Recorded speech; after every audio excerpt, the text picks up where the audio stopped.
Ya ha estado con nosotros varias veces aquí en nuestro programa.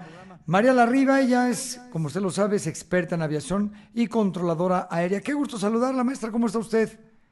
Muy buenas tardes, muy bien. Qué gusto Aquí todo. saludarla, qué gusto saludarla. Para cerrar el año, vamos a aprovechar para felicitarla, ¿no? Pues de una vez por la Navidad y el Año Nuevo y que sea lo mejor para el próximo año, maestra Larriba.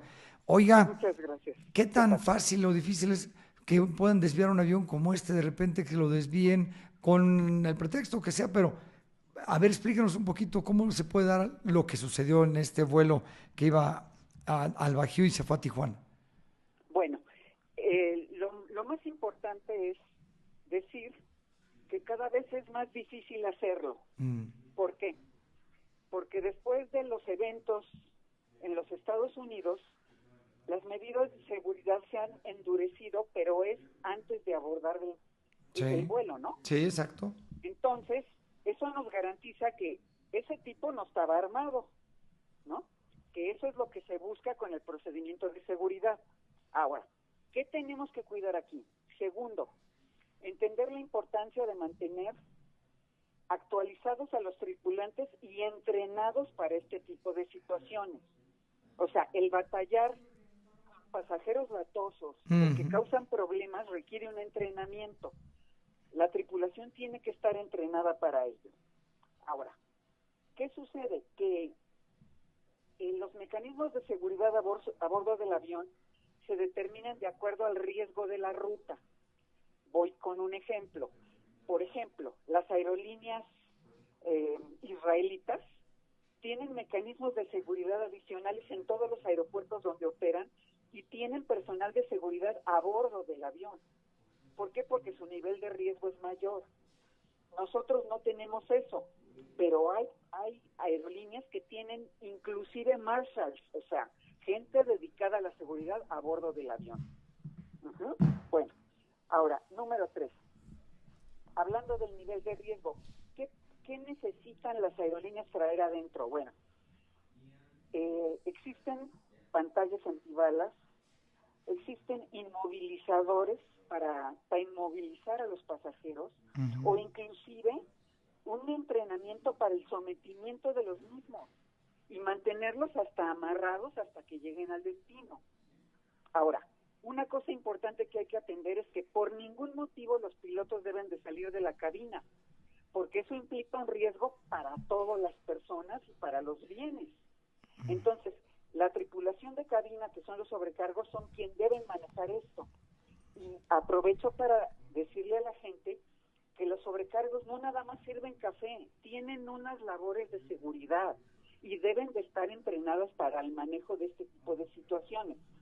Y sí, en muchos casos se recurre a otros pasajeros para que ayuden, como en este caso, ¿no? Sí, claro, claro. Entonces, así como está la cosa, Sí.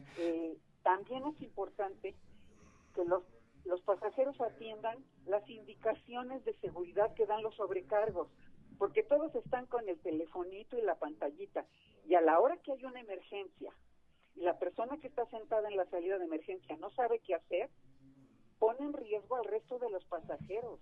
Sí, Entonces cierto. sí debemos de poner atención a esa indicación que tienen los sobrecargos antes de iniciar el vuelo.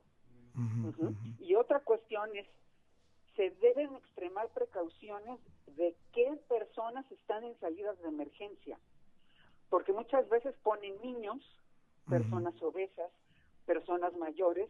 Entonces siempre la tripulación tiene que tomar en cuenta quién está en la salida de emergencia. Y hablando de la cuestión de no poner atención, hubo un vuelo que fue terrible en Emirates, una aerolínea muy prestigiada, donde hay fuego a bordo y a la hora de desalojar el avión, un pasajero se regresa por sus papeles Ujú, y pone en ujú. riesgo la vida de todos los que estaban atrás de él. Y de hecho hubo quemados y muertos por esa situación, Sí. Oiga, ¿no? decía usted, maestro Larriba, decía usted que cada vez es más difícil. Voy a tomar, bueno, lo que sucedió este fin de semana, pero también con un caso en Ajá, donde o no sabíamos o dijeron que no sabían la detención del Mayo, ¿no? El secuestro, entre comillas, del Mayo Zambada. Una avioneta que no tenía registro, que no se supo nada del piloto. Entonces, sí hay muchos vuelos donde puede haber algún tipo situación donde no hay el control necesario? Es pregunta. Lo que ocurre es esto. Hay los delincuentes tienen aviones mejores que los que nosotros podemos tener. Increíble. Ahora, tenemos unos sistemas de radar muy eficientes donde rastreamos a la mayor parte de las aeronaves. Pero si ellos borrasean o están en zonas donde no tenemos información radar, pues no los podemos detectar. Pero lo que le puedo decir es que con un avión de ese tamaño y en un acto como ese, sí debe de haber habido conocimiento.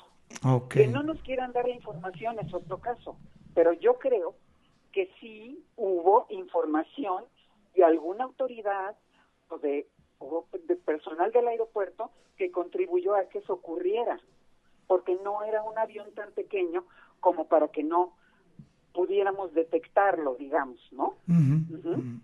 Ahora, sí, muchos narcos tienen sus aviones y aterrizan en pistas clandestinas, ¿no? Sí, en pistas clandestinas también.